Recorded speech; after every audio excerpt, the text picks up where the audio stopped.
Of course, they're a side on a bit of form at the moment. They carry some dangerous threats, don't they? Yeah, definitely. I alluded to the game up at their place. They were on a good run of form leading up to that game as well, and it was a fantastic advert for League Two football. You know, goals going in both ends and lots of chances both ends of the pitch as well. We got to match their physicality and their good play and keep their good dynamic attacking players pretty quiet. We got good players ourselves who can hurt opposition, so it's set up for a good game of football. I expect it to be a tight affair. I expect it to be nervy at times. I'm going to implore the fans and my players just to relax and try and enjoy the occasion, but there's so much riding on it. It's easy to say as opposed to actually doing it. We want a performance, and we want a result as well. It's never as straightforward as that. It's going to be a real tough test, but one we're looking forward to. You talked a bit about wanting the players to embrace the opportunity. How important is that? It's always important, like I say. It's words though. It's easier said than done, and it's easier as a manager to ask them to do it. Players have got to go out there and remember what they've done throughout the season, throughout their careers as well. They've been in these situations before. They've been in these situations for a reason, and played in pressure games. So they've got to remember what they've done in the past, commit to a structure and a game plan, and commit to the game as well. You know, you don't want to die wondering to a certain extent and fail on the back foot. We've got to play on the front foot, and we're at home, so the onus is on us to play attacking football and like I say, get fans excited and give them something to believe in at the start of the game. How are the team looking fitness-wise?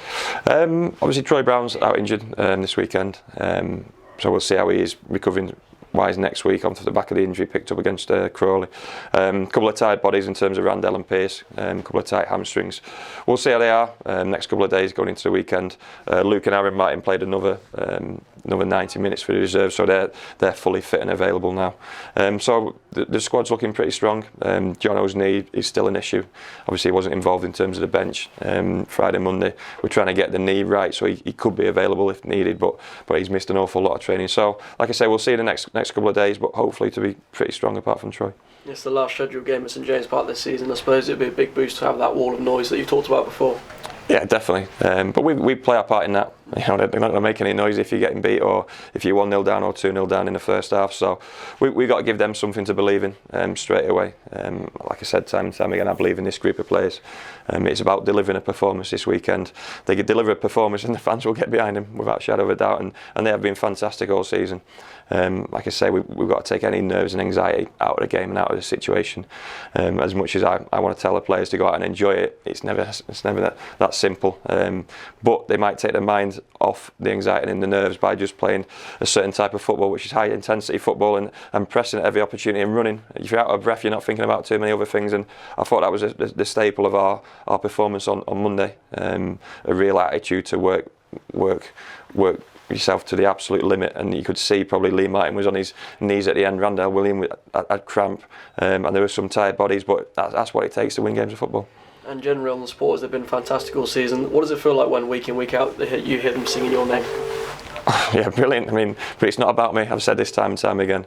It's about those players on the pitch. They need the support more than anyone in that stadium. They're the ones who are delivering the performance. We can only ask them to do a certain job and a certain role, and they're doing it to the best of their ability. It won't be straightforward, and people make mistakes and people get things wrong, but they're trying, and they're an honest bunch of lads. I can say that by seeing them every day on a training ground, and they're a good group of lads as well. So we've got some good characters that they've got to stand up and be counted this weekend, and the fans will play a massive part in that. But like I've said time and time again, there's worse positions to be in as a football manager and a football team, and these players have earned the right to go out there and have the opportunity to put in a performance.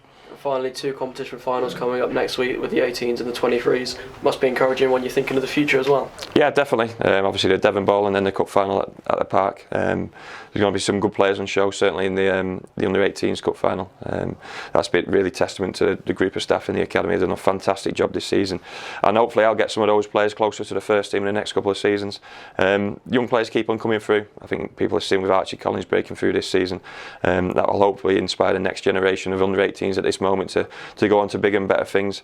A lot of them have been out on loan, so the loan system is working for us. It's toughening them up in terms of men's football, and then competitions like the Devon Bowl will just cap that off in terms of if you could win that competition. It's something we've not done in recent years, because they are difficult games.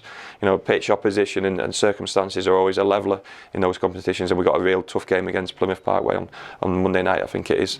But we've got to put out a team which will learn and develop from it. I think a lot of people were at the Exmouth game and were quite impressed impressed with the way our group went about it. You don't get opportunities to play attractive passing football in those sort of games. You just got to battle and scrap, and not too many of those characteristics will be too different to this weekend in terms of the first team game.